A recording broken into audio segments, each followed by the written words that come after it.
অনেক দিন ধরেই কিন্তু কাজে আমার মন ছিল না। তোমরা ভাবছো আবার কি হলো? না কিছুই হয়নি। তো অনেক দিন ধরেই কিন্তু আমার দেখো ব্লুটুথ স্পিকারটা খারাপ হয়ে গেছিলো। আর আমার একটা অভ্যেস আছে যে আমি কাজ করতে করতে কিন্তু গল্প শুনি। তো তার জন্যে কিন্তু অনেক দিন ধরেই কিন্তু অসুবিধা হচ্ছিলো। তার জন্যে কিন্তু দেখো আমি একটা স্পিকার অর্ডার করেছিলাম ফ্লিপকার্ট থেকে। তো আজকে সেটা ডেলিভারি হয়েছে। আর আমি ভেবেছিলাম এই স্পিকারটা অনেকটাই ছোট হবে, কিন্তু দেখো অনেকটাই বড় এসেছে। কিন্তু স্পিকারটার সাউন্ড কোয়ালিটি কিন্তু ভীষণই ভালো। তার জন্যে কিন্তু স্পিকারটাকে আমি রেখে দিয়েছি, রিটার্ন করিনি। তো চলো এবার থেকে বেশ কাজকর্মে আমার মন আসবে। তো আজকে কিন্তু দেখো রান্না হবে কাঁকড়া। আর এই কাঁকড়াটা কিন্তু আগের দিন রাত্রেই আনা হয়েছিল। তো আগের দিন রাত্রেই কিন্তু কাঁকড়াটাকে ভালো করে ধুয়ে বেছে নুন হলুদ মাখিয়ে কিন্তু আমি ফ্রিজে রেখে দিয়েছিলাম, কারণ সকালবেলা না অনেক তাড়াহুড়ো থাকে, তার জন্য কিন্তু কাজটাকে একটু এগিয়ে রেখেছিলাম। তো এদিকে দেখো তেল গরম করে কিন্তু কাঁকড়াগুলো ভাজতে শুরু করে দিয়েছি। দেখো কাঁকড়াগুলো ভাজা হয়ে গেছে। এবার দেখো কড়াইতে তেজপাতা শুকনো লঙ্কা জিরে ফোড়ন দিয়ে দিয়েছি। আর এদিকে দেখো আলু আর পেঁয়াজটা ভাজা হতে থাক। আর এরপরে কিন্তু বাটা মশলাগুলো আমি রেডি করে নিচ্ছি। তো এখানে জিরে আদা রসুন কাঁচা লঙ্কা শুকনো লঙ্কা কিন্তু একসাথে বেটে মশলাটা তৈরি করে নিয়েছি। এরপরে কিন্তু মশলাটাকে ভালো করে কষিয়ে দেখো ভেজে রাখা কাঁকড়াগুলো এবার দিয়ে দিলাম।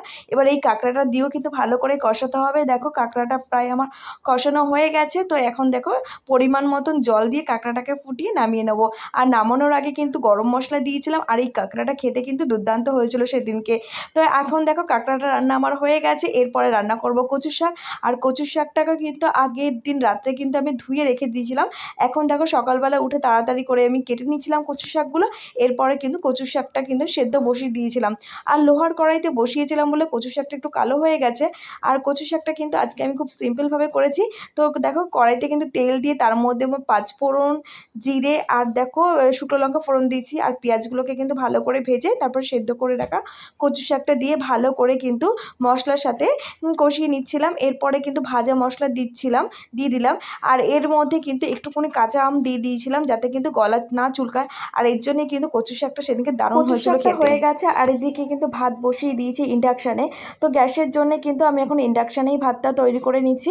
তো এই ভাতের মধ্যে দেখো দুটো আলু সেদ্ধ দিয়ে দিয়েছে। আর এইদিকে দেখো আমি কড়াইতে কিন্তু ভালো করে নিম পাতা ধুয়ে নিম পাতাটাকে ভাজা করতে বসিয়ে দিয়েছে। তার মধ্যে কিন্তু একটা শুকনো লঙ্কাও দিয়েছি। এরপরে দেখো নিম পাতাটাকে নামিয়ে ভালো করে কিন্তু শুকনো লঙ্কা নিম পাতা একসাথে কিন্তু গুঁড়ো করে নেবো। আর ভাতের মধ্যে যে আলু সেদ্ধ দিয়েছিলাম সেখান থেকেই দেখো আলু তুলে ভালো করে কিন্তু নিম পাতার সাথে মাখবো। কাঁচা তেল নুন আর সামান্য কিন্তু একটু কাঁচা লঙ্কা দেবো। তো ভালো করে মেখে তো আজকের লাঞ্চ কিন্তু আমাদের কাঁকড়ার ঝোল কচু শাক আর দেখো এই তেঁতোটা খেতে আমার ভীষণই ভালো লাগে। আর আমার বড় মেয়েও কিন্তু এই নিম পাতার তেঁতো খেতে কিন্তু ভীষণই ভালো লাগে। তো চলো এখন কিন্তু আমার সমস্ত কাজবাজগুলো কমপ্লিট করে নেবো। আর কমপ্লিট করে কিন্তু লাঞ্চটা তাড়াতাড়ি করে নেবো। তো দেখো লাঞ্চ করতে বসে গেছি, কারণ আজকে শঙ্কুর একটা বন্ধু আসবে, তার জন্যই কিন্তু দুপুরবেলা আজকে আমরা লাঞ্চটা তাড়াতাড়ি করে নিয়েছি। আর এদিকে দেখো শঙ্কুর বন্ধু চলে এসছে, তিনজনে বসে কিন্তু বাড়িতে বসে খুবই সুন্দর ওরা খেলা করছে। আর ওদের দেখবে বাচ্চাদের দেখবে যতই খেলনা থাকুক কী জানি ওরা এক খেলনা নিয়ে কিন্তু বেশি দিন ওরা খেলতে চায় না। তো বাড়িতে কোথায় দেখবে হাঁড়ি আছে মানে সবজি আছে বাটি গ্লাস এগুলো নিয়েই কিন্তু ওদের যত রাজ্যের খেলা।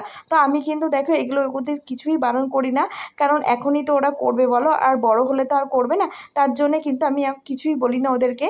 তো ওদের খেলা হয়ে গেলে তারপরে কিন্তু আমি সমস্ত কিছু গুছিয়ে রাখি। চলো ওরা খেলা করতে থাক। আর আজকের আমার এই ব্লগটা কিন্তু এইটুকুনি। দেখা হচ্ছে তোমাদের সাথে আগামী ব্লগে। তোমরা কিন্তু আমার পাশে দেখো, ভালো লাগলে কিন্তু অবশ্যই কমেন্ট করে